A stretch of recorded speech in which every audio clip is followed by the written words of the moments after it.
Hey y'all, Bob with Million Mile Garage. You having a good day? If you got a P1612, chances are you aren't. That means you got a bad immobilizer. And that's what the immobilizer looks like. And all it is a unit that it reads your key. There's a chip in your key. I'll show you the key. There's a chip buried in this key, probably right there. And when you put the key in the ignition, it reads it. Just like if you have a security card, like if you work in a secure building and you run the card past the gate and it's either, go or no go. That's what an immobilizer does. It's basically a passcode. It's a security code for your car. The idea is to prevent theft. Unfortunately, it keeps you from stealing your own car sometimes. So I'm going to show you where it's located. I'm just going to take the light ring off here. And again, there's only one connector going into it. It's got one Phillips head screw right here holding it on the top of the column. So replacing it's a breeze, so we're not going to go through all of that. The big problem is you're going to need one of these, a bi-directional scanner. Now, the only other options if you don't purchase a bi-directional scanner is you're going to have to either have a locksmith come deal with it after you do the labor, which will save you money, that's good, or you'll have to have it taken to the dealership. Now, I chose the door number 3. I bought a scan tool, and this is the XTool bi-directional scan tool, and it's called a D8 XTool, and that's what I'm going to use. That's what I'm going to show you how to reprogram the keys once you have a new immobilizer on. There's no getting around it. Once you replace the immobilizer, you have to program the new immobilizer to your keys. All right, we're going to take the OBD2 adapter and we're going to plug it in under here on the left side of the dash in the OBD2 port. I'm going to power this unit up. We're just waiting for it to spool up. There we go. Alright, I don't know if I need to roll the key or not. Let's go to special function. And it says key programming over here. We're going to push that. And it gives you a bunch of, blah, blah, blah that you have to agree to it. So there we go. So key programming, I have to look for my vehicle. It's a Nissan. It's going to be down here a ways. There it is right there, Nissan. Click on that.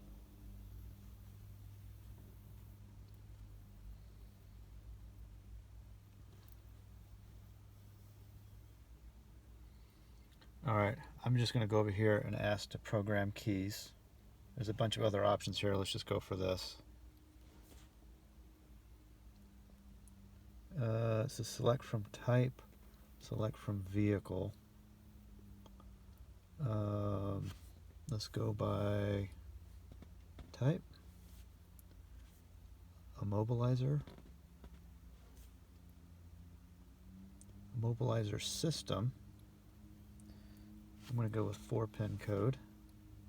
We have a type 1 KWP or a type 2.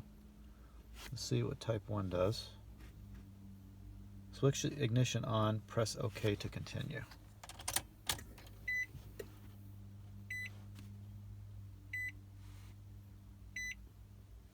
Let's go with program keys. This function will delete all keys and rematch. Okay. Require a PIN code to complete the following. Immobilizer control unit's label type character A is a fixed code 5523 or label 9589, 1999 to 2004 models. I know this one's a 5523. And it says immobilizer control unit type label B is random PIN code, blah, blah, blah, blah, blah. Okay, so let's just go OK. Enter 4-digit code. I'm going to go with 5523.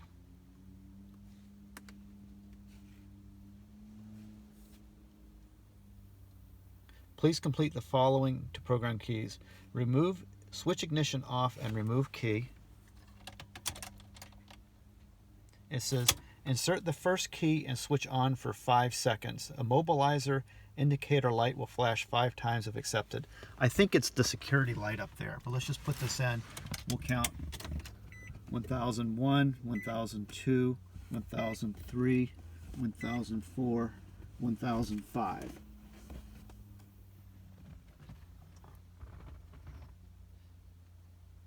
I'm not sure what flashed, but we'll take that out. And okay, then switch ignition off and remove key. If you want to program additional keys, it says please repeat procedure 2. Of course, I just dropped the keys right in between the seat.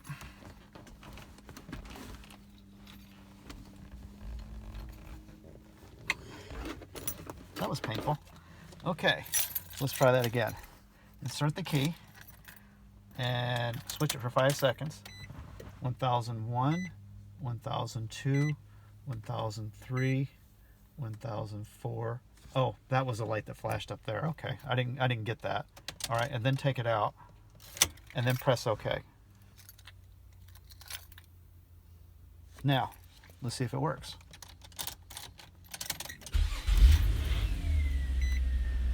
Okay. And let's just check the second key just to make sure.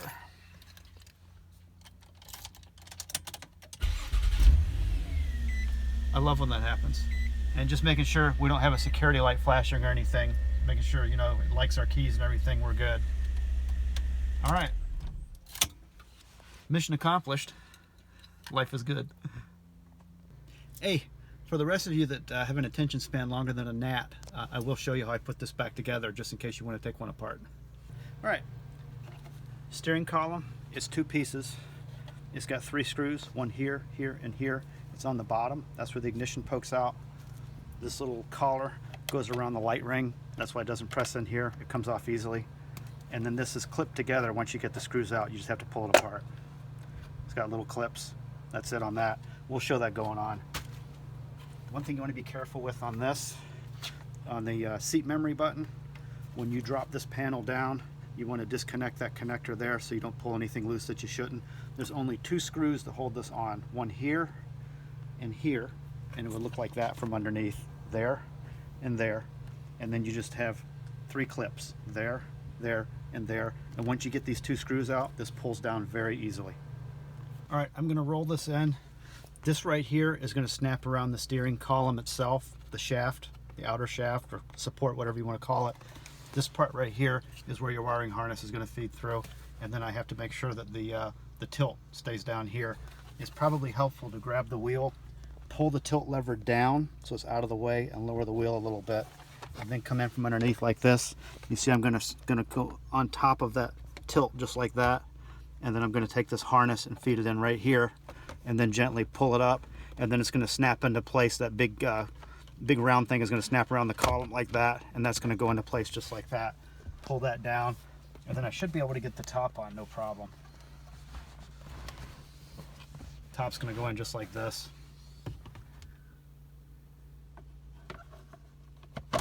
Just like that. And make sure everything lines up okay before you snap it into place.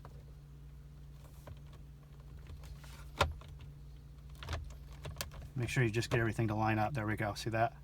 That lines up good. Just like that. That's going to snap into place. Just like that. I'm going to come around to the other side, which you can't see. You can hear me snap it into place.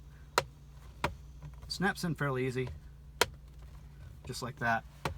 And then I got one spot that's being a little lazy, but that's okay. I got screws to hold it in, and it'll be fine. And then this ring right here, this ring is just going to slide over this light ring like this. It's just going to press on. You may have to find the right place that it wants to go. It's just going to slide over it. Just like that. And that's in place. There we go. Hey, we're just going to put the last couple of screws in the bottom of the column. Hey, Million Mile Garage tip number 1357. When you're threading back into plastic, because basically they're just like wood screws that go in there, I like to spin the screw backwards until I hear it ratchet or click. Right there. I could feel it. I don't know if you could hear it. That way I know it's going to line up with the threads, and I'm not trying to cut new threads and strip it. See how nice that goes in? And it goes nice and snug and it doesn't strip.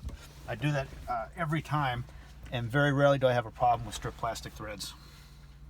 You'll probably see this gap close up as I tighten this. See that gap close? And we know it's snug. I'll come up and I'll snug on this one too. All right, we're just going to roll in this big panel. Coming in under here like this, I'm going to line it up. There's a screw hole on either side. It also has a locating tab on one of the screw holes.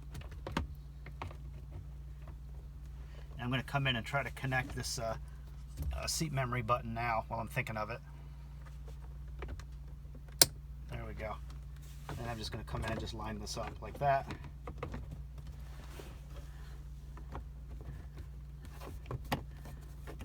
It looks like that's pretty good. And it's just going to snap into place. Just like that. Easy peasy. I just got a screw on each end to put in, and then it's back together. And the other thing, I'm just going to install the fuse box cover. There we go. All done.